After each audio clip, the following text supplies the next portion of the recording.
What's up, everyone? Impromptu live here. Hello. Happy Sunday. Happy Sunday, folks. All right. Welcome. I'll let people stream in here.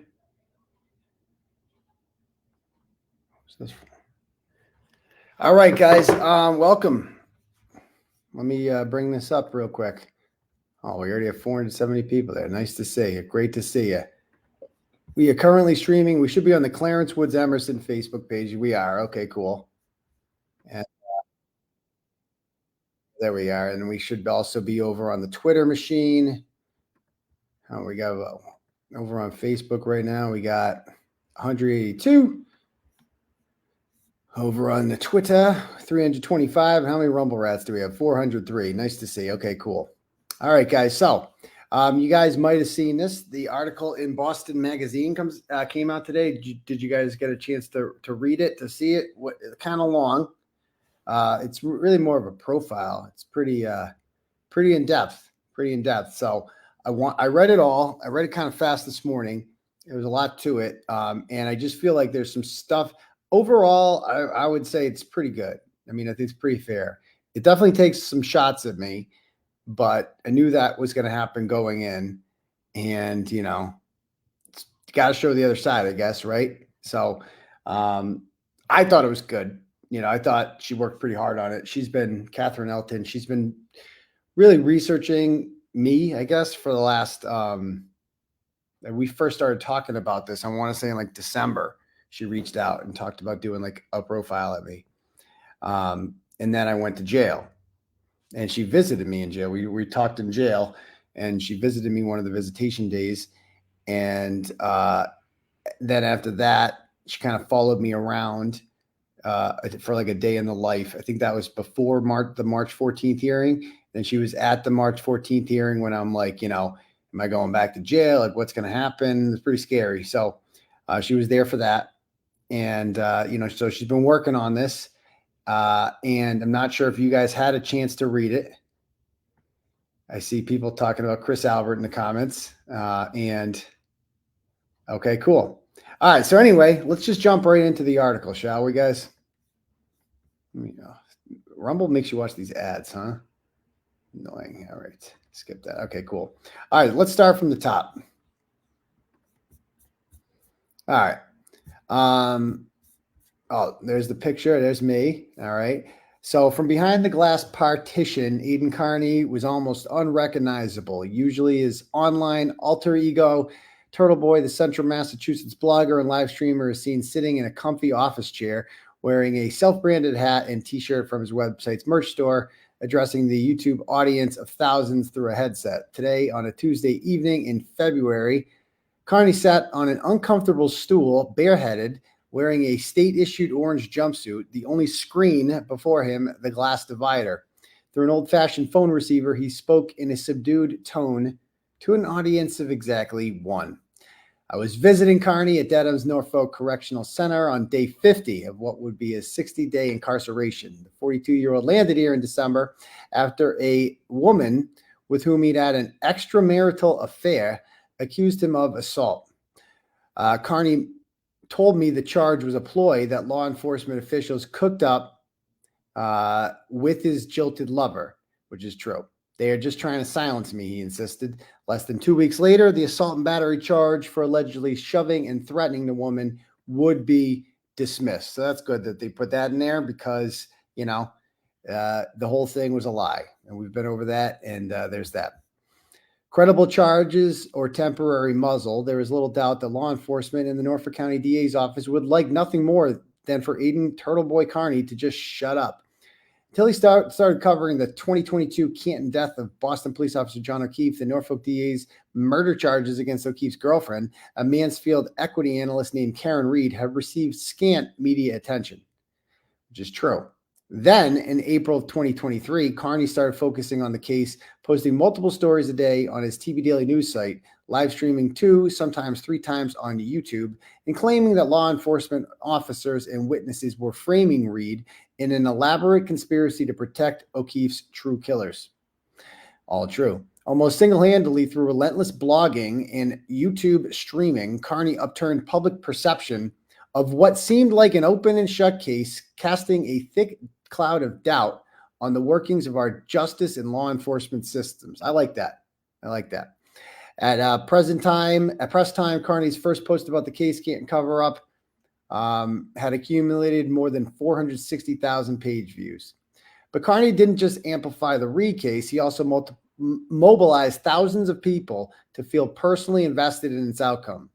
Over the past year, Kearney's followers have joined him outside pretrial court hearings, Free Karen Reed banners in hand, and showed up at the homes and businesses of witnesses who Kearney alleges are responsible for O'Keefe's death and subsequent cover-up. Correct. They've raised more than $300,000 for Reed's legal defense and funded a Free Karen Reed Route 1 billboard outside of Gillette Stadium with a QR code to fundraise even more. Thanks to his involvement, the Reed case has drawn the attention of national media, Hollywood producers, and true crime hobbyists across the country, and has become a grassroots movement like of which the state seldom seems. So far, so good. I like it so far. Going on. Let's see. Oh, no. Oh, God. So Mary Kate. So this lady, Mary Kate Barrett, she's like an elderly person who, if I show, I don't even know if that's her real name. She used to message me all the time and crap on crusty panties and would just, like if I show you our messages, it's like she's insane. Like over the years, she would, did you see crusty panties? And then she would send me some shit on her. And then next thing you know, she's on crusty panties thing. Like she can't make up her mind. So she's a mentally unbalanced elderly woman, and she'll die probably soon, and the world will be a better place without her. So there's that. Okay. The case has been a life-changing event for Kearney. His near-obsessive focus on the crime doubled his page views, earned him hundreds of thousands of dollars. I don't know if earned hundreds of thousands of dollars is correct. Definitely hundreds of thousands of dollars in, what's it called? Revenue? Is that what it's called? The money that comes in? Definitely that. But also, like, my legal fees, dude, are almost $250,000. Like that's, and because I've also had to pay a private investigator to do a lot of shit too. That's not cheap. That was a very expensive trip to Medfield I took there. So it's like to say that like I just am like racking in the cash. It's like I'm also spending a lot of money on shit. Like there's a lot of more money, more problems, they say. So there's that. Fostered a cult-like, I don't like cult-like fan following, because it's not, I don't like when they use that word. It's not a cult. It's not a cult. Like you guys would not follow me if I did some crazy shit. Like I know that. I couldn't get you guys to be like, drink the Kool-Aid and then we're going to take a spaceship to Mars, and but you have to kill yourself first. That's a cult. This is just me sharing news and you being like, that makes sense. That's about it. Who've taken to calling him journalism Jesus and made him a public figure women can't seem to resist. Okay, so this is my first issue. Women made him a public figure women can't seem to resist. By Kearney's own estimation, he's the beneficiary of an average of 2 sex propositions a week. So that comment makes me sound cocky, obviously. All right, and I'll be honest with you, right, with that. So here's the story about that. She asked me, how did you meet the fake victim? And I said, well, she messaged me and flirted with me and hit on me. And I said, it happens a lot. Because it just does. It's like, and she's like, how often would you say it happens? I'm like, I don't know, a couple times a week, probably. And that's it. That's the whole story of that. But to be perfectly honest with you, it doesn't really happen much anymore because it's pretty obvious now. In case you haven't seen, I'm with Meredith. You guys might have noticed that by now. She's always with me, like in public, going everywhere. I don't make grand announcements about it, but clearly I am. So there's that, in case there was any doubt about it. And I just kind of wanted to clear that up with this article. But goes on to say, for someone who has always reveled in being the class clown, all of that attention has been electrifying. Until that is, he got burned. First, in October, Kearney was charged with 8 counts of witness intimidation, 4 charges of picketing a witness, and 1 charge of conspiracy to commit witness intimidation. Additional picketing and conspiracy charges would be heaped on in December. The charges stem from what he wrote on his blog and said on his YouTube, as well as his Free Karen Read rallies and aggressive live streaming interview tactics with people involved in the case, including approaching a witness at her daughter's lacrosse game and calling her a cop killer.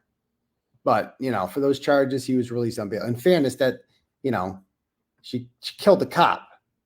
So, you know, it is what it is. Anyway, moving on here. Where'd it go?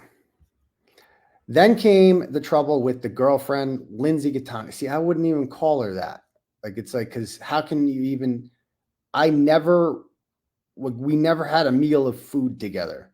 Like, we never like went on a real date. Like, that doesn't count. Like, I feel like that doesn't count.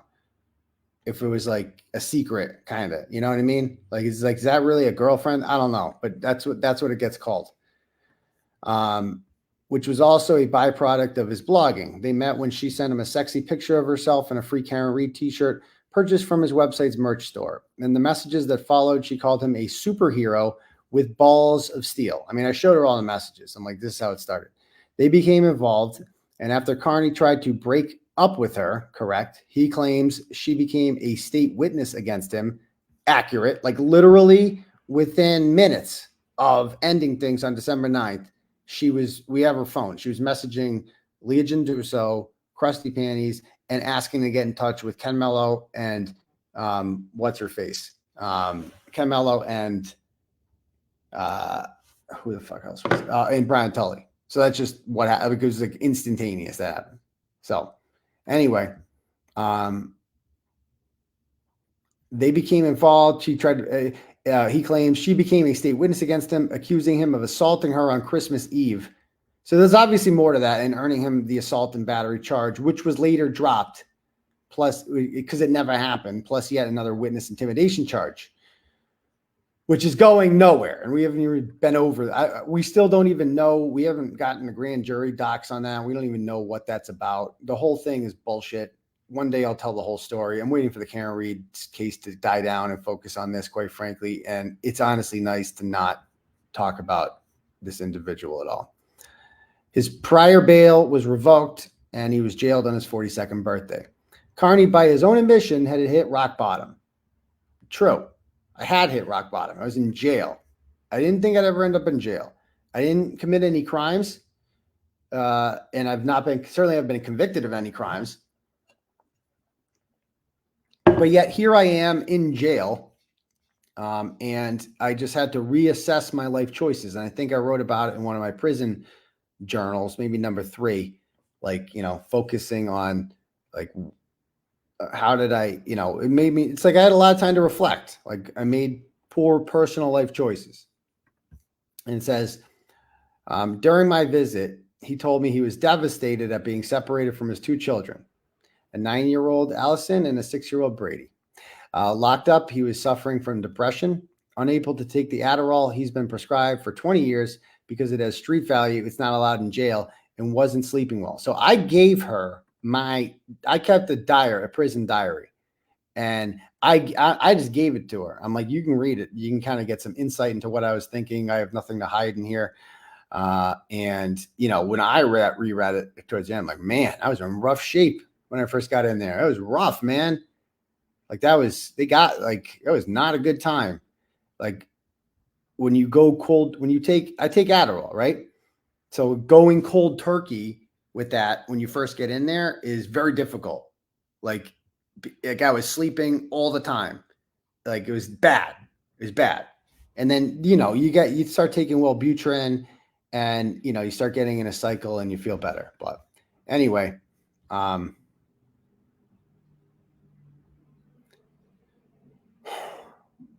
he had no internet access, which for Kearney is akin to denying him oxygen. Okay. He told me he never struck his ex-girlfriend, never happened, and claims she was mentally unstable. She is.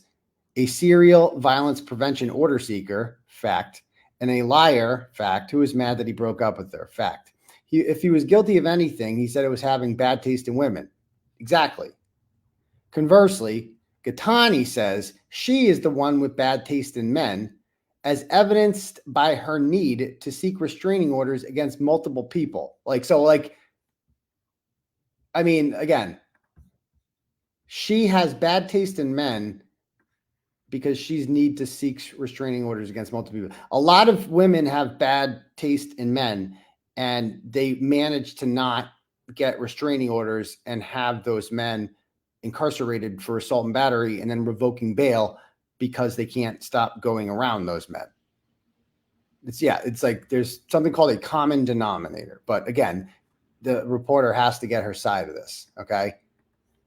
And that Kearney had used threats of suicide to manipulate her when she tried to break up with him because she found him to be mentally unstable and a liar. I think anybody who has listened to my stream in which I discussed all this knows what garbage that is. I've not, shied away from the fact that I've had mental health issues, but certainly with this individual, I did a whole stream on it. I was made to believe for about a month and a half that my life was about to radically change because she was pretending to be carrying my baby. And so that really fucked me up. I'm not gonna lie. It really fucked me up, but we don't need to get into that. So any thoughts I had or, things I said were all talk about manipulated. Anything I said or did was the result of that lie. So that's it. It's like, if people just told the truth, if she just told the truth, then I wouldn't have felt those things, would I? So there's that. Anyway, this is not the only relationship in Mr. Kearney's life that has had a dueling narrative dynamic to it. My personal life was in chaos, Kearney said that day, shaking his head, but I'm not a criminal. And it's true. Like, I was sneaking around, living this double life that I shouldn't have been living, right? Because it was easier, quite frankly, I slept on a couch for like 7 years. You guys believe it. The prison bed, mattress was more comfortable. I slept on a couch for 7 years, right? Because it was easier. It was just easier. I'm going to just be perfectly honest with you. It was easier. It felt like I was living like a completely separate life, right?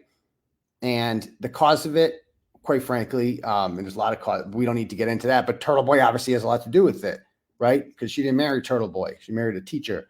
And, that's nobody's fault, right? But yeah, so I was just living, it was just easier for me, quite frankly, to sleep on a couch and then go ahead and do my thing, right? And, it's not like, I didn't feel like it was whatever, because it's like, oh, we're not doing anything. It's like, you know what I mean? It's like, you feel like you're separated, but living in the same house. That's the only way to describe it, but it's not normal. And there's no way to live. All right. And I was living that way, quite frankly. And it caught up to me because, ultimately I came in contact with somebody who was not stable. And, I feel like God put this lunatic in my life as a wake-up call. Get your shit together. You can't keep living like this. This is no way to live. You need to move the fuck out. You need to, pull the plug. Do something you should have done a long time ago, quite frankly. So guilty is charged. Guilty is charged. There's no crime, but it's no way to live. Let's just put it that way. So moving on. His incarceration outraged his fans, who have rallied around his claims that he is a political prisoner in elated circles, who believed he was long overdue for a reckoning. After all, before the Reed case, Kearney had already been a controversial figure. For more than a decade, Kearney on Turtleboy Sports and later TV Daily News has published blunt, caustic, and opinionated takes on micro-regional controversies. He built the Turtleboy brand on ridiculing ratchets. He's preferred shorthand for trashy mash holes behaving badly. Think pregnant women smoking. True. He has a fondness for calling public figures things like dumpster twats and reprimanding critics for asking, quote, cunty questions. True. He's been sued for libel or defamation at least 9 times, but so far he hasn't lost a case. True. In the annals of blogosphere brands, TV Daily News is like Barstool Sports meets People of Walmart meets the smoking gun. Don't like that line. Don't agree with that line at all. What about the news? What about like the, the hard-hitting news, like award-winning journalism? That's a big part. Barstool Sports writes like 30-second bro blogs about, your favorite sport ball team with a little, fun everyman talk to it.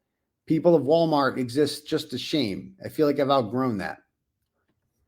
In general, Turtleboy's coverage tends to resonate with politically conservative New Englanders until the Karen Reed case. He's regularly taking aim at the hypocrisies of SJWs, particularly those who live in overwhelmingly white towns. People he believes silence legitimate criticism of the bad behavior of black people. I don't know if I agree with, if that's the way I'd worse, if that's the way I'd word it. But what, like, she's talking about, like, the many stories I've written about, like, these waspy rich people from Weston or wherever who have isolated themselves in communities that are almost entirely white and have driven property value up so much that it has priced out people of color. And then they sit there and they lecture you about Black Lives Matter or racism and stuff like that. And it just, I definitely have written many stories about people like that. Guilty as charged. He calls it, and the performative excesses of virtue signaling assholes. Critics find his work to be punching down, crude, mean, and laced with strains of racial animus, transphobia, and misogyny. Well, those critics are stupid, but she's right. That is what the critics say. For his legion of fans, though, his is a necessary voice, a sardonic New England voice that doesn't think public opinion should be tempered because of feelings and doesn't think words cause violence because they're just words. It's a voice that connects with people who feel unrepresented by Massachusetts' overarching liberal culture and fanalized by the so-called woke police and forgotten by a rapidly dwindling local media. Like, I have so many new followers just from the Reed case that they don't even know what my politics are. I responded to a Joe Biden tweet yesterday. Like, I haven't done that in forever. And like, I'm like, you going to meet your grandkid? Because that really pisses me off about Joe Biden, the fact that he's got a grandkid out there that he just refuses to acknowledge. Of all the things Joe Biden does, that offends me the most. Because it's like, dude, your son knocked up a stripper, but it's still your grandkid. Like, and he pretends like the kid doesn't. So I responded to it. And so my newer followers were like, I didn't know you were a Trumper, Turtleboy. It's like, you don't have to be a Trumper to say that, like, Joe Biden should acknowledge the existence of his grandkid. I don't think that's political. Like, everyone should acknowledge the existence of their grandkids. You know what I mean? But anyway, Kearney, for better or worse, has the savvy to tap into such frustrations, the charisma to entertain, and the unswerving conviction that he is rooting out the injustices and absurdities of life in modern America. Combine that with public's insatiable appetite to feel like they are riding shotgun on a true crime mission to solve a murder and uncover a deep state conspiracy, and, well, you get the phenomenon that is Turtleboy. To solve a murder, and uncover a deep state conspiracy. Okay, fine. And that a blogger from Worcester has managed, in the estimation of both fans and critics, to become the man of the moment in Massachusetts says as much about the current moment we're living in as it does about the man himself. So that's my former basement of the house I used to live in. That's how it's set up there. It's very, as you can see, high tech there.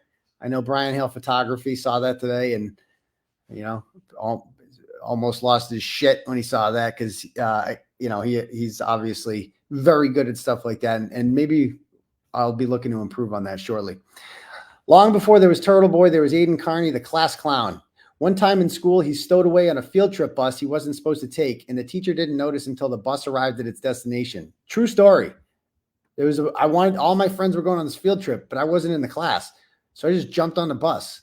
And I'm like, by the time I get where we're going, it's going to be too late. And I got there, and they're like, wait a minute, you're not in this class.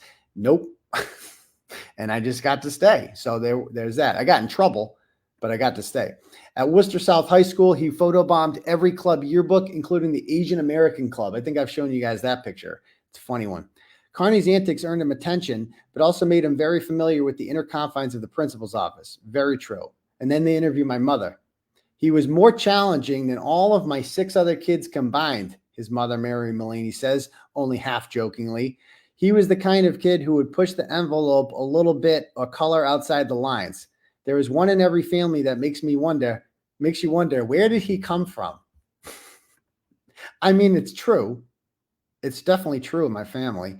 You know, I'm the oldest of 7, and I would like to think all my brothers and sisters are pretty successful and well-grounded people, respectable members of society. I like to think I am too, but I'm definitely the one that colors outside the lines more. But my mom understands that and loves me just the same. And, you know, like she's always told me, like I have to spend more time on you than the other 6 combined. And that's just the way it was growing up. I know this is really shocking, you know, to hear this, that this was the way I was as a kid, but that it is what it is. And I did get in trouble a lot. I got suspended my senior year of high school. I was like in in-house suspension all the time. Like I always got suspended. Like I was not like I would just stupid shit, skipping class or, you know, just doing mischief, like keg parties during the day, like mischief, nothing like real bad, not Colin Albert shit, but mischief I was always up to. All right.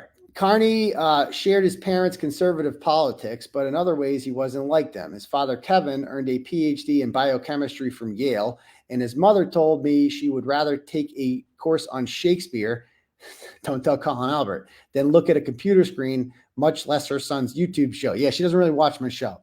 Kearney, on the other hand, didn't like reading and had a C's and D's get degree attitude at UMass Amherst, from which he graduated in 2004. Accurate, 2.08. Still graduated, though. After college, he became a teacher, the only job he ever imagined having, and a track coach. It's true. He taught U.S. history at Dudley's Shepherd Hill Regional High School, where he says he had a reputation as a hard ass. I did.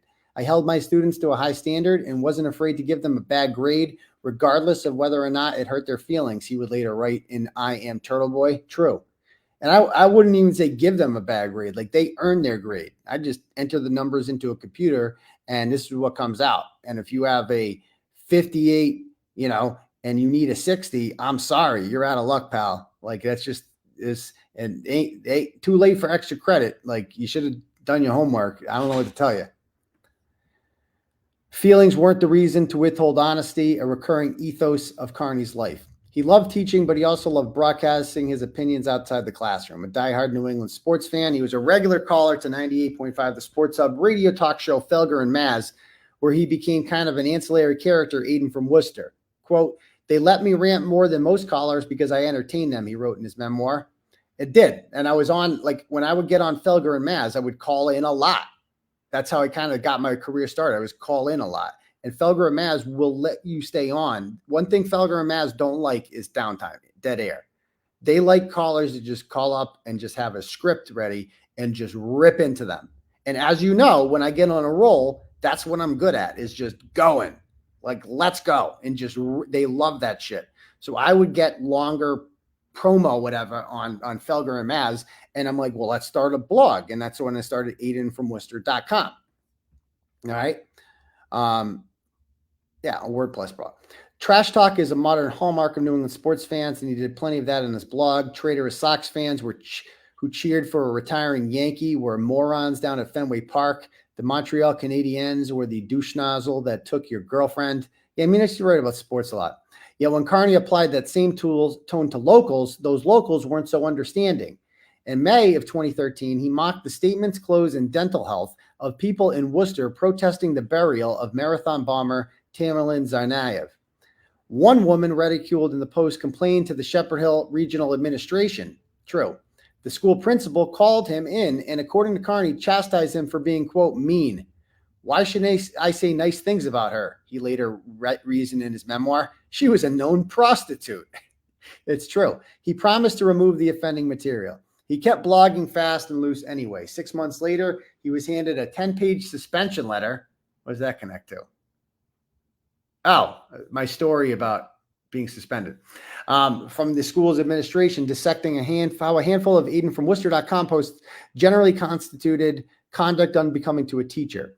Among the examples cited, a story headlined, "Did I find the world's drunkest driver at noon today in Dudley?" that included 4 photos of a passed out man Kearney described as being so intoxicated he, quote, sounded as if he had Down syndrome. It's true. I thought he had Down syndrome at first. I wasn't sure. The posts had come to the school's attention via an anonymous email sent to administrators.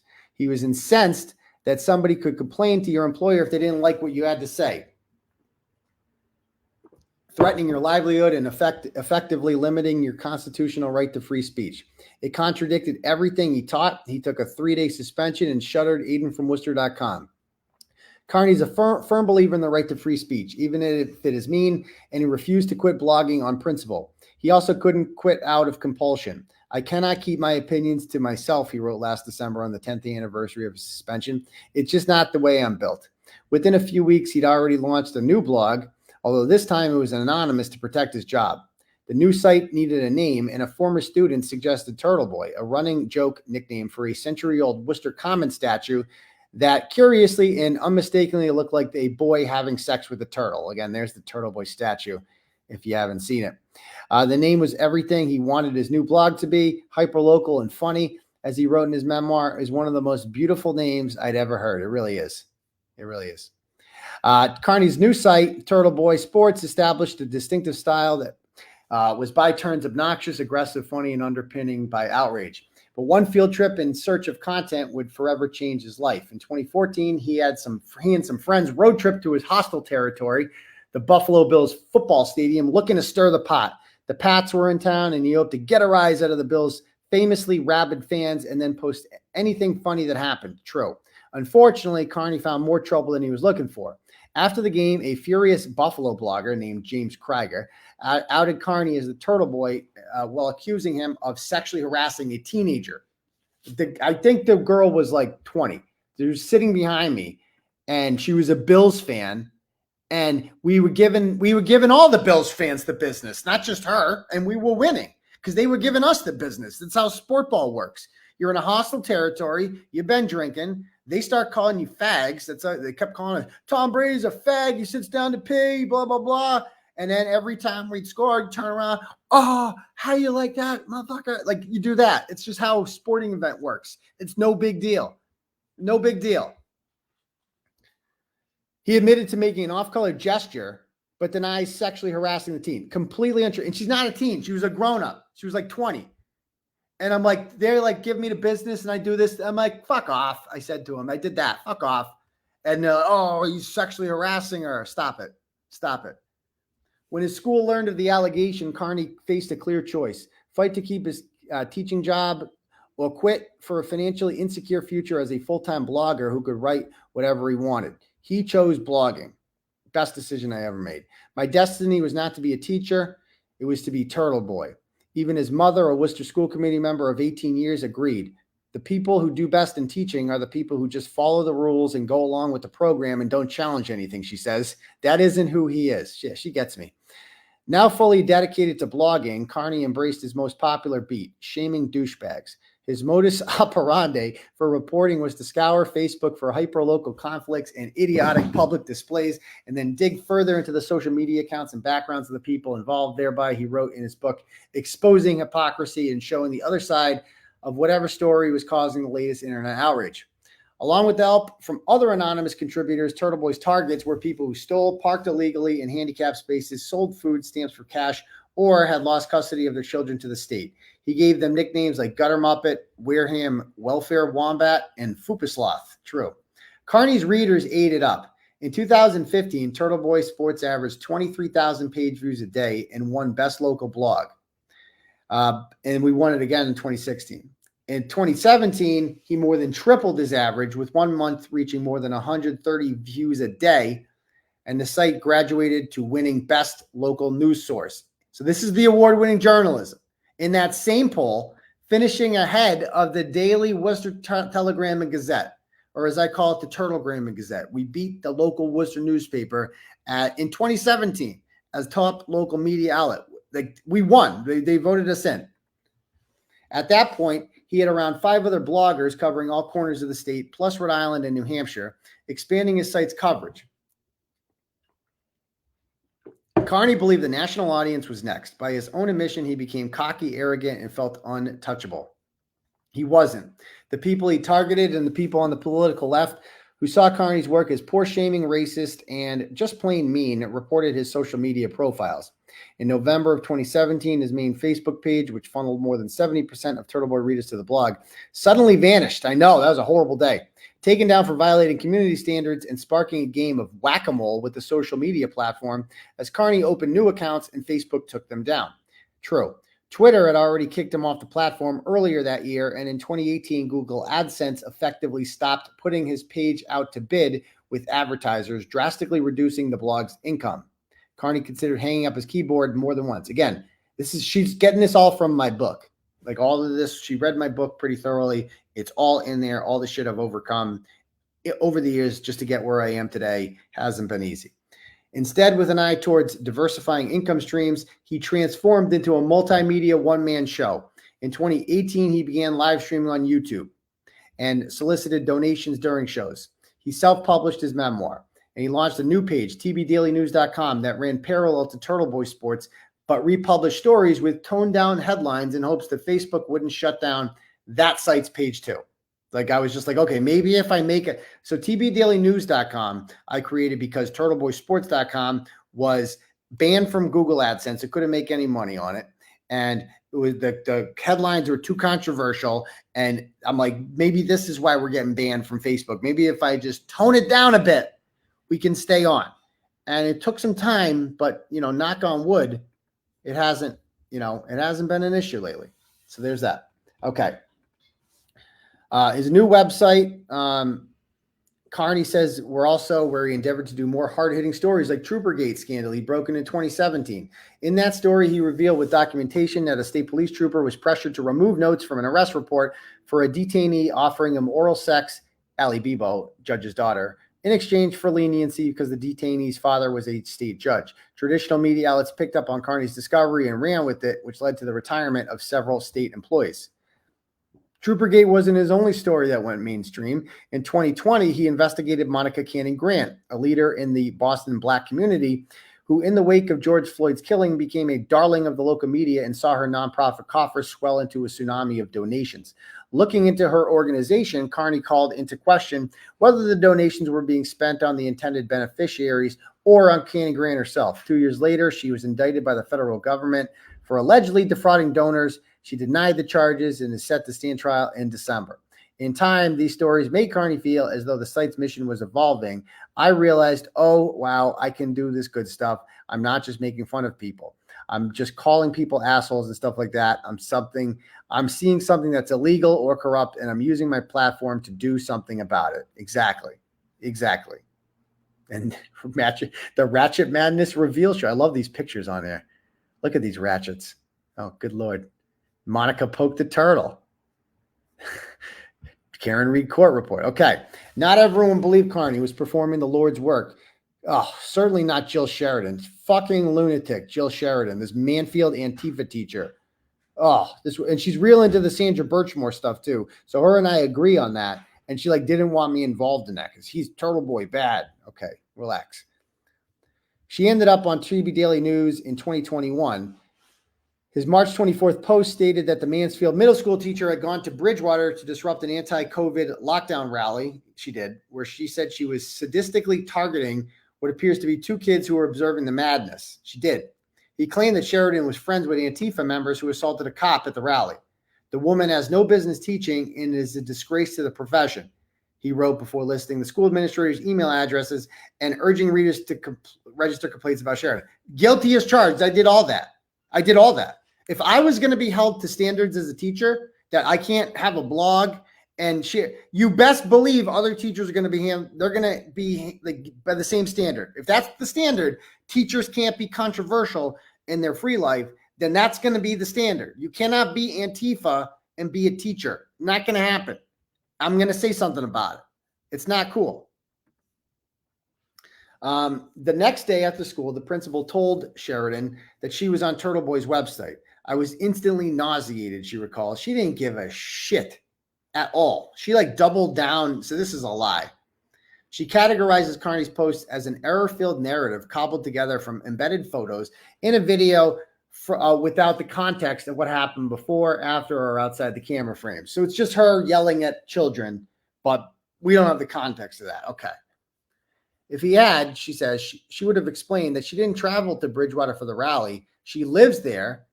Okay. So what does that do with her behavior? And she attended as a counter protester because it featured speakers involved in the January 6th riots and organizers of a straight pride parade. So it was an anti-COVID lockdown, but because some of the people involved in it were part of the straight pride parade, she had to just show up with Antifa and yell at children. Okay, Jill, that makes it way better. Sure thing. Sheridan never met the Antifa activists arrested before that day. Bullshit. Nor did she attack the kids in the video. Yes, she did. She says she approached a woman standing next to a child because the woman and others had shoved and spit on Sheridan, which, of course, you know, oh, yeah, they shoved and spit on. Nobody got that on video, though. Sure thing. None of that mattered to the post's 100-plus commenters. Call this piece of shit. Keep calling her until she cries herself to sleep while eating ice cream and Snickers bars, thinking she's a victim, one wrote. The commenter's screen name, Sheridan's phone number. It didn't take long for the harassing phone calls and texts, many of them studded with turtle emojis, to roll in. The next day, after receiving angry calls, the superintendent announced that the district had upped security protocol at her school. Meanwhile, a single mother of 4 received so many threats that she packed up her kids and went to stay at an undisclosed location. That's a bit dramatic. But again, you know, welcome to the internet. Like, it's an unfortunate side effect. It happens to me all the time. I don't condone it. I don't like when people do that. I've ripped into people who have done that before. They do not represent me, but like, welcome to the internet. When you're a controversial person on the internet, like, this is what happens. Like, welcome to my life. Like, welcome, Jill. Like, you entered the arena. About a month later, she received a message from someone else who had been harassed by Kearney's readers after appearing on his blog. There's a lot of us, the person told Sheridan. Who do you think that person was? Who ultimately connected with an online community of more than 100 Turtleboy targets. So a misfit, like an island of misfit, unfuckable losers, basically banded together to, you know, I wonder who could have been this person that contacted her, who reaches out to everybody who's been featured on Turtleboy. They met occasionally on Zoom to swap stories. Okay. They found a support system, but many other targets have endured harassers showing up at their homes and threatening. Mary Ellen Sykes. Oh my God. Mary Ellen Sykes is the worst. She's the Weston lady who like stops police when they're like, when they pull over a black person, she will get out of the car and like start harassing them. Like, she's the absolute worst person in the world. She said she moved away due to the harassment she received, including someone leaving a dead skunk in her mailbox. Never happened. Guarantee that never happened. Meanwhile, Crystal Buckley, I don't even remember. Who's Crystal Buckley from Medfield? I don't even remember this one. Medway. Crystal Buckley, Medway. Let's see. TB Daily News. Let's see. Is it? Oh, God. This is who we're talking about here. I don't even remember this one. I don't know where she found these people. So this says, Walpole teacher with racist Facebook posts demand Medway business owners remove truck with defend your police sign from his state. This is back when I was a big back the blue guy. And did she have some racist Facebook posts? I don't even know. Krista Buckley. Cops be like, I can't be racist. My wife's eye is black. If y'all racist, just say you're a racist. Use less words. Okay. And so here's her. And, oh, see, she's making fun of, she's culturally appropriating the Chinese. That's a big no-no. You can't do that. So, yeah. So I guess she's one of many people, like thousands of people, that I've shamed for being shameless. Rightfully so. Anyway, back to this. She ordered blah, blah, blah. They believed she was anti-police and said, I couldn't believe the impact that it had on my health and my psyche After following its Turtleboy's crosshairs, she said she got a gun license. Oh, be more dramatic. When asked where his responsibility begins and ends, Kearney invoked a well-worn response, saying there would be widespread censorship if people were held responsible for what others do after reading or watching specific content. True. Still, it's not always Kearney's fans who bedevil his targets. Sometimes it's Kearney himself. In a YouTube live segment, Kearney chastised See, this is bullshit. She needs to read up on this. In a YouTube live segment, Kearney chastised Dawson Boston, a 20-year-old from New Hampshire he accused of online dealing heroin and who later pleaded guilty to distributing fentanyl. So he's a piece of shit, Dawson Boston. And when Boston told Kearney, I'm going to kill myself because of you, I'm hurting, Kearney replied, live stream it, before goading Boston to take his own life. In the background, Boston and another person can be heard saying, we are high school teenagers, except they're in their 20s. Well, Kearney shouted over them, is that the guy who's fucking you in the ass right now? Or are you fucking him? I guess I said that. But they missed the most important part. Like, that is the biggest fake news. Laura has put together a whole clip of this, right? Of what actually occurred before that. Like, he goes, I'm going to kill myself and I'm going to blame it on you. And then you're going to go to jail. And I'm like, go ahead, do it. You know, I'm not going to be threatened with these fake suicide threats. Or I'm going to go, I'm going to send you to jail with this. And then he goes, nah, I really wasn't. That's what he said to me right after. I really wasn't. I called his bluff on it. That always gets left out. There's other reasons to criticize Kearney beyond the mean language, including his choice of targets. Why, for instance, is it that Kearney attempted to silence Monica Cannon Grant, a black woman, pointing out inequity and systemic ills, when surely there are more urgent issues in the city? Sheridan wonders. Excuse me? Because Monica Cannon Grant is bringing in millions of dollars, and she is a prominent public figure being boosted out like she's some sort of fucking hero, and I called it out. Guilty. Oh, and Greg Bates, you know, there's so many good stories if you go through them, like so many scammers I've called out that aren't black, plenty of them. Kearney has been labeled a racist, or at least someone who traffics in racist tropes and dog whistles. In one photo about a police raid on Cannon Grant's house, he commented on a photo of the interior of her house in Taunton. She might have gotten out the hood, but she's still rocking the Roxbury mattress on the floor. It's true. It's true. That's not racist. How is that racist? Like, yeah, like white people live in Roxbury too. White people can be trashy too.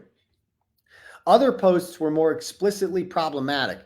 In 2021, Kearney wrote about a Roma gypsy family seen panhandling around the state while peddling a sob story of poverty, even though the social media post suggested they had money. Remember those gypsies that used to play the violin, fake violin at like Market Basket and shit?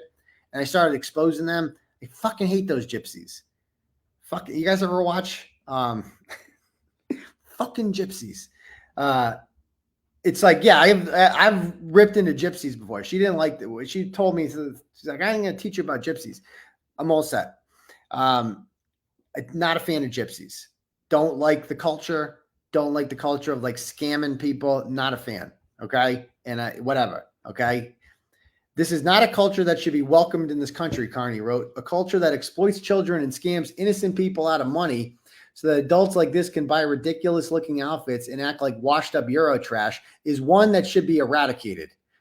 When I asked about it, Kearney told me he regrets using the word eradicated, which sounded like he wanted them killed, and wasn't the case. Still, he maintains the Roma have a culture of scamming and shouldn't be welcome in the United States. Exactly. You don't have to kill them. They just shouldn't be allowed here. Kearney denies he or anyone who writes for him is racist. He also says he believes that labeling people racist is often just a disingenuous way to try to shut people up who don't like them or their opinions. As he puts it in I Am Turtleboy, President Trump uses the term fake news like the left uses racism to discredit anything he disagrees with or doesn't like. In fact, that sentiment became a recurrent theme in his memoir. When you call Turtleboy a racist, it's not something I give you a pass on, he wrote. The days of people throwing out the word when it's not warranted and getting away with it are over. I take it personally because it can directly lead to a loss of business. No advertiser wants to be seen as a supporter of a racist website. Exactly. These are all legitimate concerns. If you call us racist, you are attacking us and we will fight back. Exactly. Love him or hate him, Kearney clearly has lots of fans. In March, I was with him in Leominster when a woman came rushing up, calling out, "Turtleboy, can I have a photo of you?" she said, clutching her phone. "Want to make it a selfie?" Kearney asked. "That would be wonderful," she gushed. Kearney took the selfie for her, and she thanks him profusely. "That happens all the time," he explained to me. "Someone asks me for a selfie or an autograph, you name it, it's flattering." He told one interviewer that when he shows up to court, his own hearings, it's like the Beatles. I mean, this is just a fact. I'm not trying to be cocky about this, but this happens all the time now. Whenever I go out, people ask to take selfies. And it's flattering. I'm not going to lie. It never gets old. I'm so honored that people would want me to take a picture with them. That's honor. You know what I mean? Like it's cool. But never thought we'd have this day. Carrie Frazier, a 39-year-old bartender from Bourne, I didn't know they found her, who has followed Kearney since he started blogging, likes him for the same reason many Trumpers say they like the 45th U.S. president. He tells it like it is and doesn't have to censor himself. South Shore attorney Kathleen Fay, who has represented me before, a fan of Kearney, who has represented him in the past, says the appeal of Turtleboy is that he's willing to say impolite things others are thinking but may be afraid to express. My issue with society today is that nobody respects each other's rights to their own beliefs. She says, in today's culture, everybody is offended. Everything is cancel culture. In fact, Kearney's self-identification as a conservative fans see him as an equal opportunity takedown artist. He's a former Thin Blue Line guy who has taken on police misconduct. He voted for Barack Obama in 2008. He voted for Donald Trump in 2016, but wrote a piece outing a Fall River man as a January 6th rioter. I did. See, that's the consistent thing. Like I voted for Donald Trump twice. But I also called out, I exposed the January 6th rioter, and he got arrested by the G-men like 3 years later. What's Mike St. Pierre? That was his name, right? The idiot. He doesn't care what color, creed, or party you belong to, says fan Ernie Quintiliani and friend also, a tobacconist from Worcester. If you're doing something nefarious, dishonest, or that affects people negatively, he's going to take you down. Thank you, Ern. Exactly. Meanwhile, when it comes to the demographic of his loyal readership, one dirty secret is that some of Kearney's closest readers include people in Boston's power corridors who skew politically left. Exactly. For years, multiple insiders say numerous political operatives and staffers in the overwhelmingly Democratic offices of the State House and City Hall have reliably followed and shared Turtleboy posts. Exactly. Some of this can be attributed to the fact that fewer outlets than ever cover local politics and that Kearney's harsh, unsparing coverage of politicians makes for great gossip. At the same time, one longtime Democratic operative sees something else that lures Boston political class to Turtleboy Daily News, a certain angst and anxiety among white people who've quietly observed a racialized double standard for bad behavior in politics. True. The operative points out, again, this is a Democratic operative, whatever that means, points out that Kearney's coverage of Mayor Michelle Wu's current chief of communications officer, 𝗪𝗂𝗶 as an example. After Pierre was hired, Kearney published screenshots of multiple personal tweets from Pierre, who is black, in which she'd posted about wanting an Asian boyfriend who doesn't fit the stereotypes, LOL, and how people think she's part Asian because of her, quote, chinky eyes, a phrase she posted 3 different times. Quote, imagine a white guy who was Tom Menino's press aide saying that seeing what 𝗪𝗂𝗶 said, but about Asian women. The operative says that would be it. He would have been asked for his resignation. Pierre still has her job, and neither Pierre nor Wu's press secretary responded to requests for comments. See, that's why it's a good article. She went and found like a Democrat in the state house who's like, yeah, I read Turtleboy because it's legit. He calls out bullshit, and like you can't even say it's along political lines. The dude calls out bullshit. This is what he's done his entire career, and that ain't racist, period. There's a lesser known and perhaps surprising reason that some of Kearney's fans follow him, because they say he can be a decent guy. And I think this article, like somebody said that they thought this, when she first went into this article, that it was going to be a hit piece. Because the fake victim had told me that Gretchen Voss was looking to do a hit piece on me. And that I just, along the way, she realized like how many people like Turtleboy and that it can't be this bad if this many people like it. You know, I don't think it was ever going to be a hit piece. I think she was like, I always think everybody likes me, but I think Catherine Elton likes me as a person. Like she thinks I'm a decent guy. That's my impression that I got of her. I feel like, it resonated when we hung out together. They say he can be a decent guy. That may seem an odd thing to say about an openly crude, dogmatic, arguably unethical, and self-proclaimed truth teller who might yet be sent to jail for intimidating witnesses. Yikes. But that's precisely what originally drew Faye to him. In 2021, Faye's 15-year-old daughter, 𝗪𝗓, who's a wonderful girl, is going to college next year, wrote to Kearney asking him to post about her father, who was campaigning, remember Ed Hancock, that scumbag, who was campaigning for public office in Weymouth as a family man. In truth, 𝗪𝗓 said, the candidate refused to see his teenage daughter, whom he'd had with Faye outside of his current marriage, and 𝗪𝗓 said wouldn't let her meet her half-siblings. It was horrible. What a scumbag. Having a love child with another woman isn't anyone's business, Kearney wrote on his site, but hurting your own child because you're not man enough to accept the results of your choices is one of the worst things a man can do. Faye was moved and felt as though Kearney had stood up for her daughter. The person you read in those blogs, you wouldn't think he would have some of those kind of feelings about a 15-year-old or be protective of someone he's never met. Aidan Kearney and Turtleboy are two very different people. What a great quote from Kate Faye that was. Thank you very much, Kate. She's a great lady and a friend. So thank you very much for that quote. Nothing would do more to boost Kearney's profile than the killing of John O'Keefe on a snowy night in Canton. Okay, we can skip some of that. Kearney denies taking an interest in the case at the suggestion of Reed's lawyers.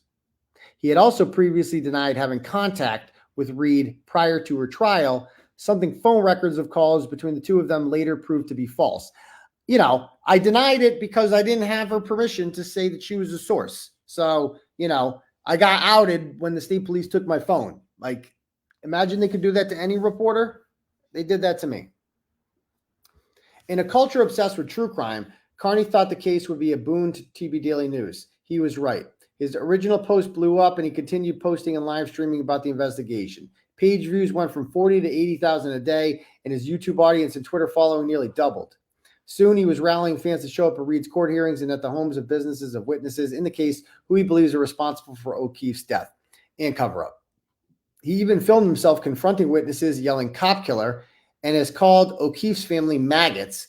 Just Paul, okay? Not the whole family. Just Paul. Paul's an asshole. Like I think we're way past the point where we have to say nice things about Paul O'Keefe. Paul O'Keefe's a douchebag. Paul O'Keefe invited the fake victim to his brother's hearing, murder trial hearings, to turn into a fucking circus. I don't regret anything I said about Paul O'Keefe. None of it. I meant every word. In exchange for giving them cause to believe in, his fans showed Kearney love and gave him money.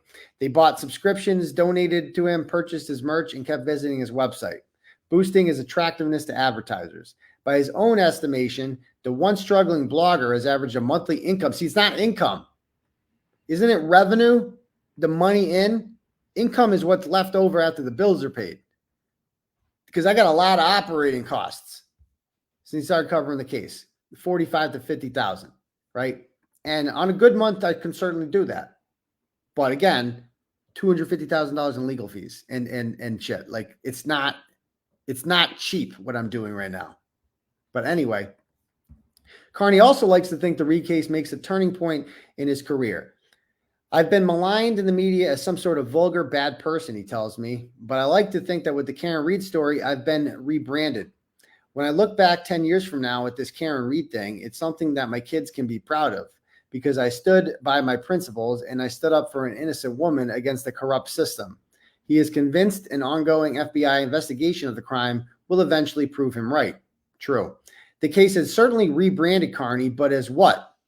A conspiracy theorist? Definitely not. A harassment influencer who's benefiting financially? What's that link to? Gamergate? Okay. Who is benefiting financially off a tragic killing? Or an award-winning journalist, as his ex-bio and TV Daily News author bio state? Exactly. So, but she's not saying these things. She's asking.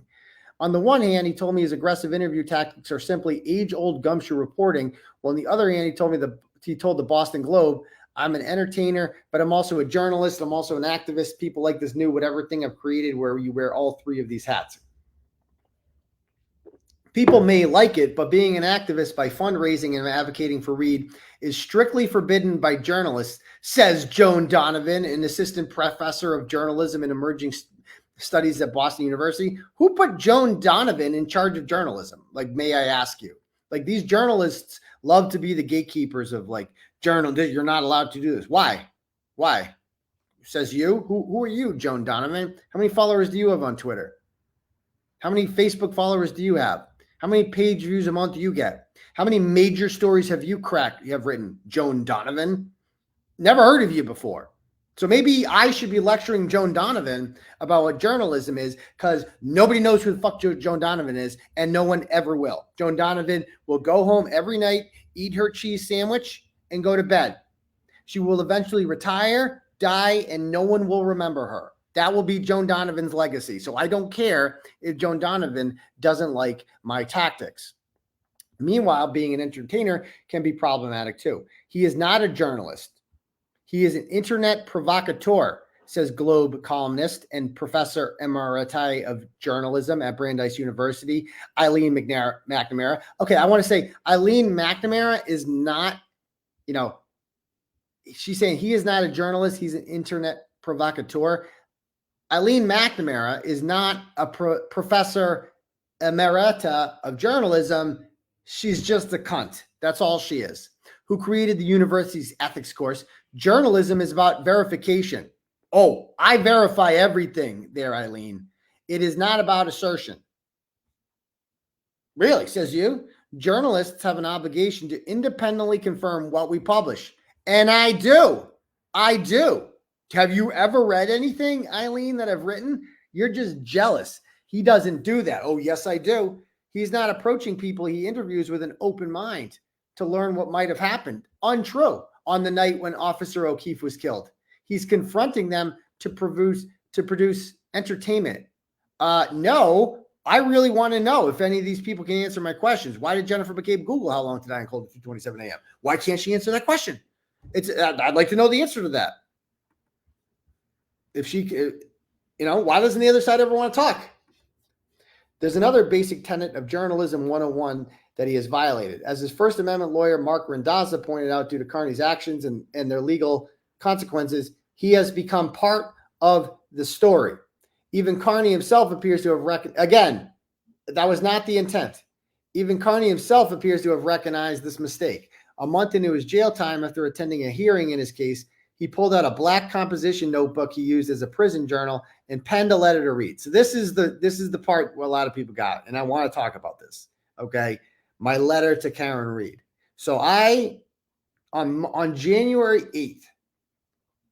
So I used to talk to Karen Reed a lot, and I considered her not just a person I was writing about. I considered her a friend because I empathize with her, because before I had ever spoken to her, I was fully convinced of her innocence and am even more every day of her innocence. I will bet my life on it that she's innocent. But then, talking to her, I also thought she was a cool person. And I thought she was very smart and very insightful. And I started having conversations with her. Now, I never had anything. I want to be very clear about this, because it's like man and woman and people assume shit, there was nothing at all, but like we were friends and nothing more. I have never been attracted to her. I have never wanted anything like that, and I never will. So I want to be very clear about that. But I can be friends with her, right? And she's also somebody that I admired because she's so strong, okay? And I've told her this, and I've told you this, right? What she faces, especially when I caught my charges, I feel like I became even closer with her, because it was like she was the only one that could understand what I was going through. We're both facing 100 years in prison, period. And she's got good advice, and she had good advice on life shit. Okay. I could tell her shit. I told her about things in my personal life and things the fake victim, for instance. She advised me not to go there. on December 9th. And I didn't. Like, she's like wanted me to cancel the show to go over there. And I'm like, I told her about everything. I'm like, this is what's been happening. And she's like, you need to stay away from her. She's dangerous, Aidan. She's dangerous. And she was right about that. And, and so the last time we spoke was on Christmas Eve or the 23rd, I think. I told her about how the fake victim got a subpoena, and I showed it to her. I'm like, what do you think of this? She's like, don't go over there. Don't go over there. And, I've told the whole story about why I ended up going there and got kind of suckered into going there. And I have not spoken to Karen Reed since then. All right.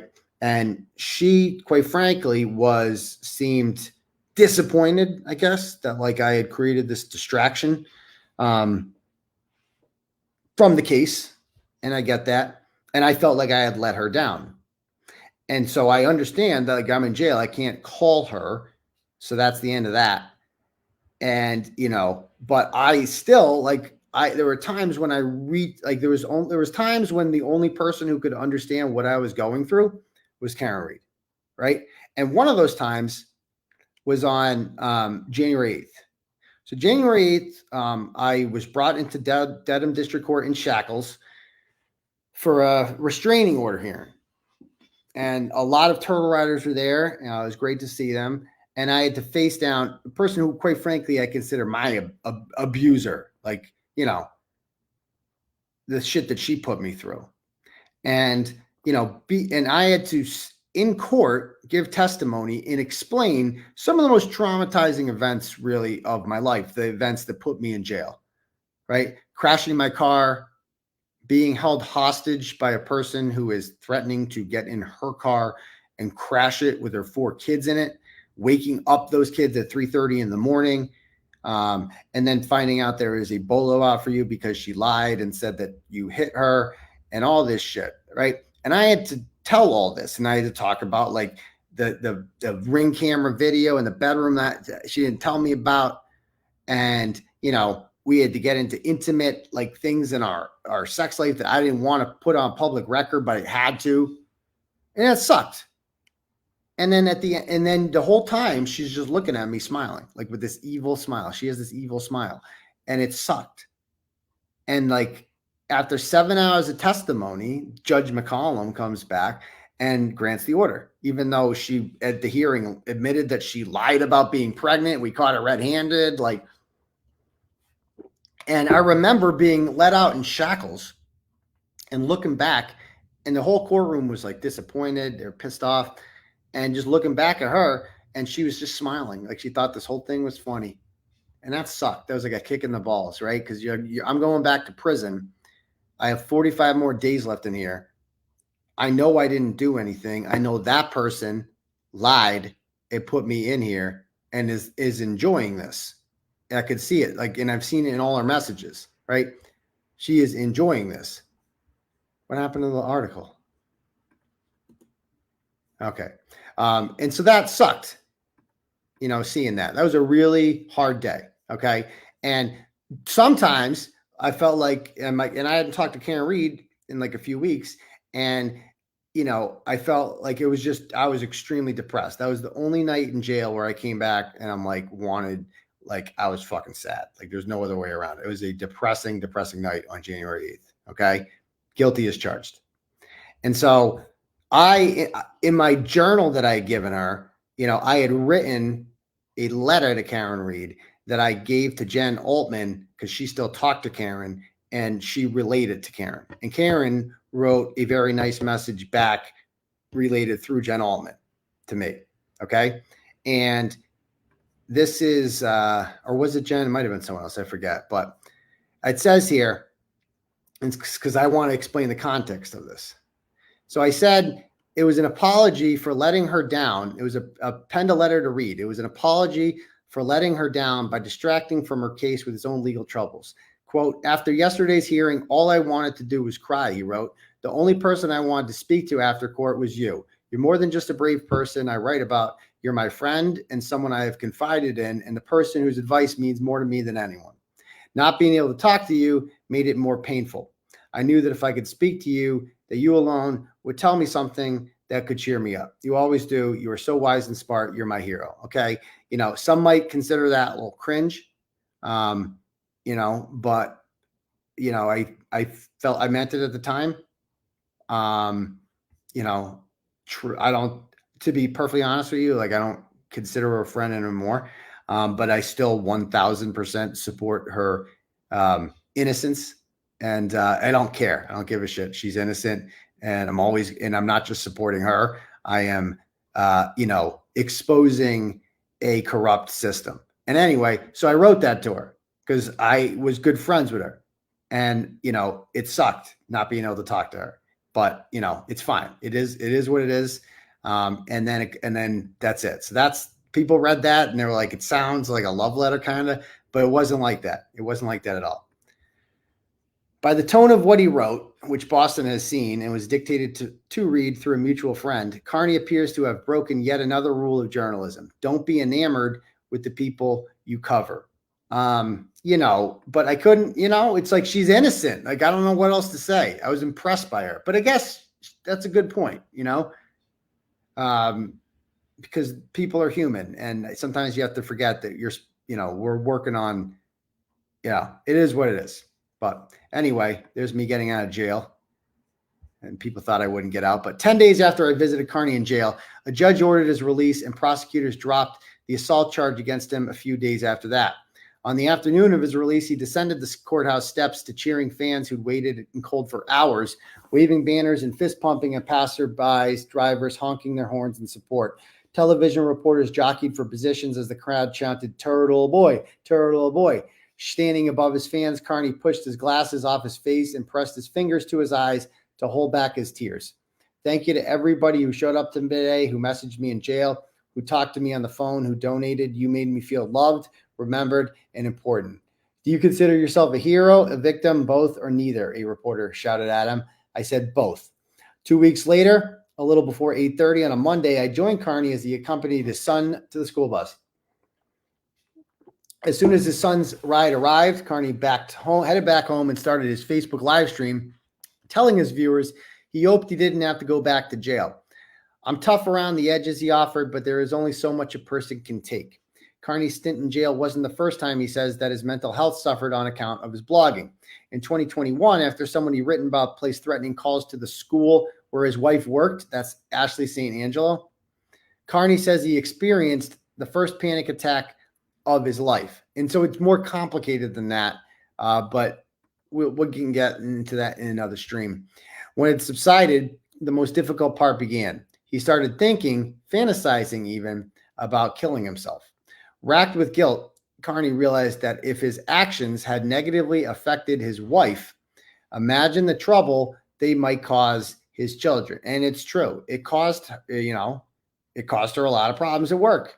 And I was at one, I think it's a good thing being divorced is because it's like, well, nobody can give a shit anymore, because people would just attack her because they would view it as like, well, we can't get to him, so we're going to fuck with his family, you know?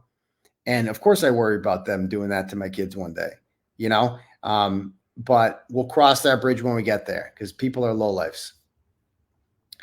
Kearney found himself unable to live stream or write. He sought therapy for the first time in his life. And now on his Facebook Live, with me sitting off camera, he told his viewers that while the Reed case has been a career-defining story, it had taken a toll on his mental health.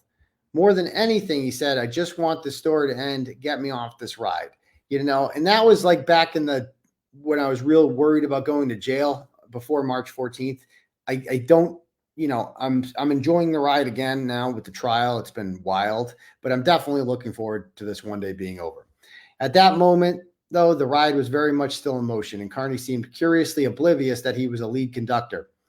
As soon as his live stream ended, we climbed inside his Lexus SUV he'd recently purchased, the same make Reed allegedly used to kill O'Keefe, and drove to the Leominster courthouse to file a restraining order against 𝗵𝗵𝗄𝗏, a former blogger who tells me she quit working for Kearney because she didn't like how he was, quote, preying on disenfranchised people and dehumanizing them. Keep in mind that she wrote hundreds of articles dehumanizing people when she worked for Turtleboy and didn't mind collecting money for doing so, and, you know, built her brand off of that. And that's basically what she does every day since, except much worse than anything that I do. Since August, she has dedicated her own YouTube channel exclusively to taking down Kearney and Reed. Yeah, she suddenly had an interest in the story because I was killing it with the page views. Kearney says she has threatened him and was later granted the restraining order against her, and she's being charged with witness intimidation against me. When we arrived at the courthouse, the clerk asked Kearney if he still lived in Holden. They know me here, he told me. Over the years, Kearney says he sought at least 7 restraining orders against people who made him feel unsafe, 6 of which were granted. He's also had his car keyed, received countless threats, and had police officers arrive at his house after someone anonymously called 911, falsely claiming Kearney was about to kill himself. Meanwhile, he says at least half a dozen people have tried to take out restraining orders and harassment prevention orders against him, including Peter, whose request was denied twice. The only one who was successful was his ex-girlfriend, 𝗤𝗄𝗄, he says. But again, that's not an HPO. That's one of those domestic ones, which are much easier to get. You can just make shit up. 2 days later, Kearney drove to a different courthouse in Medfield, a police station, this time to accuse 𝗤𝗄𝗄 of illegal wiretapping after he says she videotaped them having sex without his knowledge. And, I wish this part wasn't included in there because the internet's forever and shit like that, but is what it is. My parents will read this, but it is what it is when you're open and whatever, Meanwhile, 𝗤𝗄𝗄 said that in other instances, Kearney videotaped them having sex without her knowledge. Completely made up, including one time when she was so drunk she couldn't consent. Completely made up, just to be very clear about that. This isn't the first experience with personally compromising footage. Another time, a different ex-girlfriend uploaded footage of him jerking off to the internet, okay? So, I could have done without that paragraph being in there, but it is what it is. And unfortunately, that is the cross I have to bear is that, not proud of it, but is what it is. Taken as a whole, Kearney's life can be seen as a toxic tit for tat that is unmistakably riddled with ironies and contradictions. Spending time with him sometimes feels like being in a funhouse of mirrors. He is horrified by having been doxxed and harassed, but takes no responsibility for readers doxing and harassing people because they appear on his blog. Kearney became as long as I'm not doing it. Kearney became a full-time blogger because he hated that he could lose his job if people complained about his public opinions. But I did it. Yes, but that was the way it was. I could lose my job. So yet he encouraged readers to email Jill Sheridan's administrators regarding her actions. For his part, he told me Sheridan's situation was different. He was certain that conservative kids wouldn't feel comfortable in her classroom. Exactly. Yet in his mind, he'd never made liberal students feel badly in his classroom because I didn't talk politics. Kids had no idea what my politics were. So there's that. Kearney is also a profound believer in free speech, yet the TV Daily News website and YouTube show have the effect of quashing some people's willingness to exercise theirs. When I started reporting this profile, I reached out to many people who declined to talk for fear that Kearney or his fans would target and harass them if their names appeared in the story. Not even the offer of anonymity could change their minds. One person declined an interview request with a single sentence: "I have children." Okay. When Kearney and I were back at his car following our visit to Leominster Courthouse, we started talking about the 2021 death of Michaela Miller, a black teenager from Hopkinton who activist Monica Cannon Grant claimed was murdered by her white friends. Kearney published scathing criticism about how Cannon Grant staged rallies, raised funds for an independent autopsy, and named at least one of the teens she claimed killed Miller. The state medical examiner's office then concluded that Miller's death was a suicide, and now, parked outside a lunch spot, Kearney said how terrible he felt for those kids whom Cannon Grant had wrongly accused, how his heart ached for Miller. He told me Cannon Grant was a bully who exploited someone else's misery by causing a circus for her own benefit. Exactly. It was precisely what he's been accused of doing with O'Keefe's murder. But I'm not doing that. Like, the difference between that, like, Michaela Miller committed suicide. It's undeniable. She actually committed suicide. And it's just an open and shut case. She clearly committed suicide. And Monica Cannon Grant falsely accused 5 white teenagers, one was Hispanic, of lynching her, all of whom had provable alibis. So it's not the same thing because these people inside 30 Fairview Road don't have alibis. They have guilt, consciousness of guilt. I told Kearney that some people think he is a bully. He seemed taken aback by the suggestion. I've heard that, but I disagree, he said before stepping out of the car and walking away. The next time I met with him in late March, he was living in a rental house. It had come fully furnished with crystal and ceramic figurines peppered all over the place. There's a lot of weird shit in there. A woman, okay, I want to address this. A woman he described as a friend milled about. She was a fan who'd been summoned to court over a potential witness intimidation charge for her participation in a Reed rally outside a witness's place of business, but had not yet been charged. They met when she visited Kearney in jail. So quickly about that. So first of all, it's not a friend. It's my girlfriend. Okay, to be perfectly clear, but I didn't really feel like I'm not the kind of person that really wants to like share my personal life out there with the world. It's kind of nobody's business. And also it makes people targets when but it is what it is. Like I'm with her all the time in public. It's kind of obvious in case you haven't noticed, and it is what it is. And so I definitely want to correct that and put that on record out there that it's not just a friend. Okay. Because I didn't like that. And I didn't like how she was called a fan because she's not a fan. All right. She is a person who I highly respect, right? Who I highly respected before any of this happened, before, we started being like that. Okay. A person who I could get into it and I could tell you all the reasons that I respect this woman and what a good person I think she is. But I don't want to bore you to death with it, but she's not a fan. Okay. I want to be perfect. So I think that's kind of misleading to put that out there. And maybe I didn't properly convey that.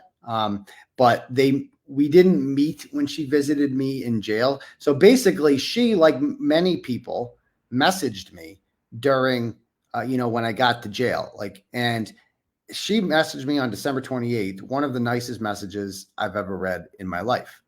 And it was just so nice and thoughtful and caring. And so I started, talking to her, but it wasn't, I would talk to a lot of people in jail. Right. And, just eventually down the line, it became more than that. Like there's no other way. It's like, you know what I mean?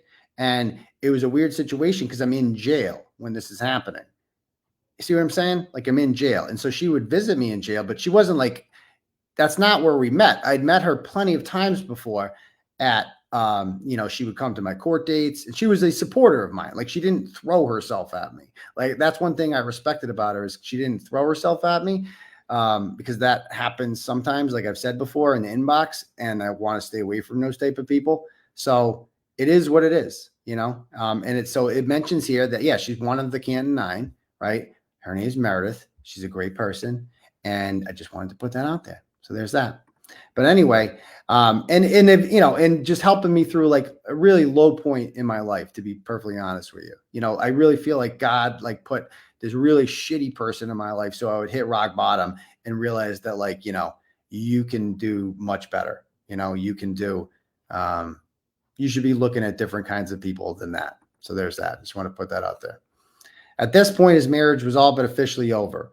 And I am, I'm living separately. We're filing for divorce. It's going to be fine. Like the kids will be great. And, I'm going to stay local. Like everything will be fine.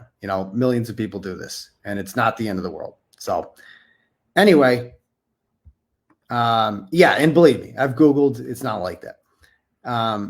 At this point, his marriage was all but officially over. When I'd asked him earlier what role his career played in its demise, he chose not to elaborate, saying only that his wife is a private person. Because again, I'm not going to bring her into this. I'll just say that she didn't marry a blogger. She married a teacher, and I get it, he told me. But this is my passion, and this is what I love. When the retrial is over, Kearney will face an inflection point when it comes to his passion. After all, much of his future depends on what happens to the defendant to whom he's so tightly bound, his destiny. At one point, when we were driving around in his car, we ran through the trial's possible outcomes. She did. She went through and asked me okay, what happens if she's acquitted? I said, it's kind of bittersweet because people just say she got away with murder.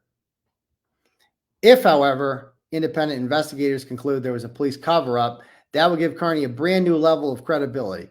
I would get rich And because that would just validate everything I've been saying, and this would be the biggest story in the country, a bunch of cops getting indicted for covering up a murder, and I would be at the center of it. I'd be the guy that did all the research. Okay. I'd be the guy, and I would be at the center of it, blah, blah, blah. Okay. There'd be book deals. It'd be wild. It'd be awesome. Okay, cool. If Reed is found guilty, I asked, what happens to you?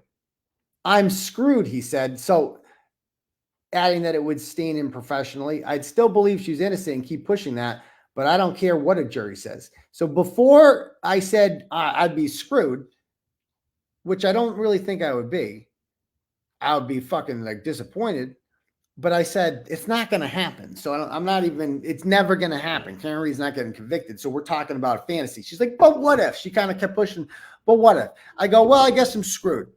I guess I'm screwed because, I kind of invested everything in this woman's innocence, and then she's found guilty, but I'm really not, because I'm like, if she's found guilty, I still believe she's innocent. I don't give a fuck what a jury says. She's innocent, period. The jury got it wrong but it's not going to happen. For now, on that late March night, Kearney was kicking off another edition of his YouTube live stream. He faced the camera lights, a blue screen behind him, and he wore a baseball cap and a t-shirt that warned, "Don't poke the turtle." As his opening musical montage played, he kept his eye on the audience numbers. "We already have 2,700 people watching," he said, "and we're probably going to get to at least 10,000. A moment later, the music ended, and Kearney welcomed everyone to another show. What's up, Turtle Riders? And that's that. So I liked the article. I thought it was a good article. Do you guys like it? I thought it was a good profile. I thought she was fair, and I thought she did a good job. So that's my thoughts. So don't, bust her balls if, some people like to do that. They like to bust balls. Oh, you were too critical of him, whatever. So I liked it. I thought it was a fantastic article, actually, when I read it again for a second time.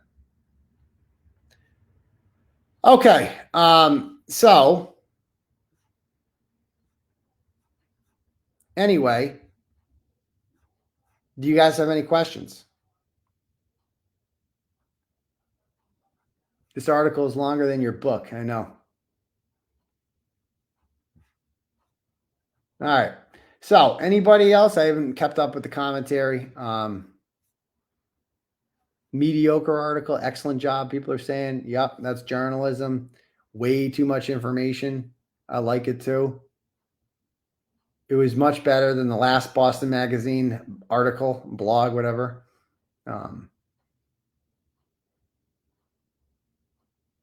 Okay.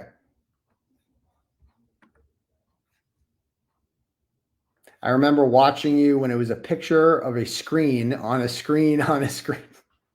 Those are the old days, Sarah. All right. Is it Tuesday yet? Serious. Oh, so the Celtics are on this week, though. I might do the live show Wednesday. So Tuesday is definitely obviously going to be Jennifer McCabe Day. We're going to have a great time watching it. But I might do the show on Wednesday because the Celtics play Tuesday, Thursday this week. Eastern Conference Finals. Photobombing the Asian club was epic. Guess it was. Oh, I'm so excited for Tuesday. So excited. Why are me and Karen not friends anymore? I don't know. Maybe we are. I don't know. But she obviously, I guess, you saw what happened when I got a press pass. The first thing they did was try to kick me out of court. And I think that they would love the opportunity to say, like, oh, there he is. The witness intimidator is sitting with Karen Reed, so she must be behind. She must support the witness intimidator. It is what it is. You said you used to consider Karen a friend, but do you now? Not now. I mean, I don't know. I don't know, to be honest. I don't know where we stand because I haven't talked to her. It's, when you don't talk to somebody, it's kind of, is what it is.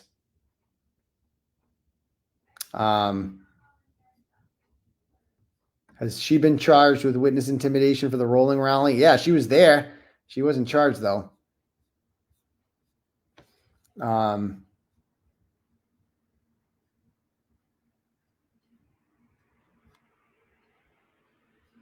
Yeah, I mean, there was some stuff there, but like, we don't need to talk about the jerk off videos. That's not necessary, But It was pretty thorough. Yeah, I mean, it was a real profile, like a profile of who I am, and got a bigger picture. I mean, my mom was interviewed. I'm sure it's a good conversation, Phil. Glad to hear.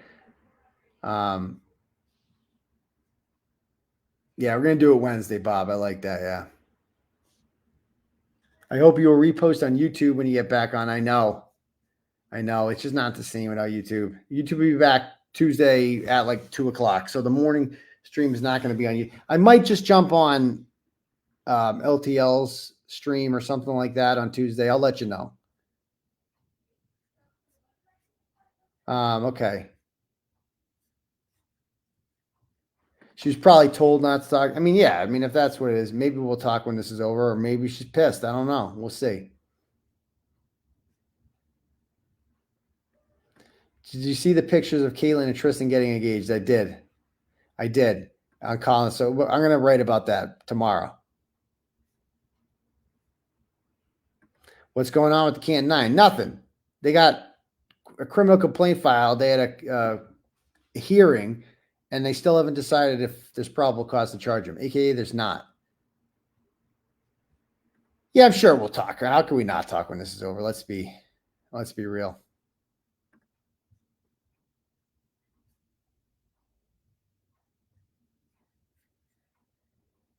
Oh, dude, when he got called Bukkake, I was dead. So the Nuggets are up 1 after 3 quarters against the T-Wolves. Huh? That's a good one.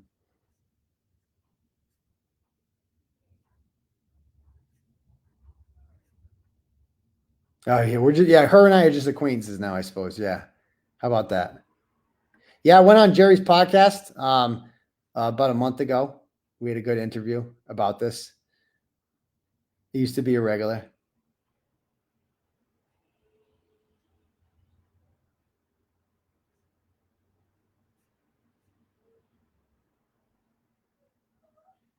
Yeah.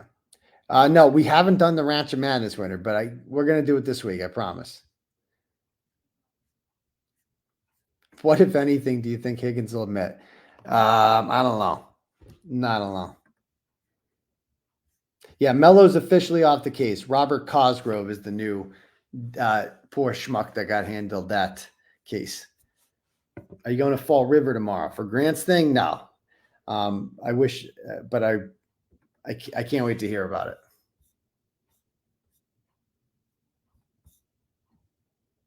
Will I go to D&E when I win? No. Okay. All right. So anyway, I just wanted to explain. I mean, the cringiest part for me was the letter to Karen. Like, I did not, when I handed her my journal, I forgot that was in there. And I'm like, gosh, shit, so embarrassing. But I meant it. Now you know me a little bit, me personally. That was a bad night, January 8th. That sucked. Like, I hate letting them know they get to me, but that night got to me. That was my only real bad night. Like, I was pretty good in jail after I got in my routine. Like, every night was one step closer, but January 8th sucked. But when will I be able to get back in court? I'll be there Wednesday, hopefully. I'd love to have Jess Machado on a show sometime. She's great. I predict a hug after acquittal. We'll see. I know her family, is fond of me. But she needs to give you the first exclusive interview. I agree with that one, but I feel like I've earned that. And after it's over, then we got nothing to worry about,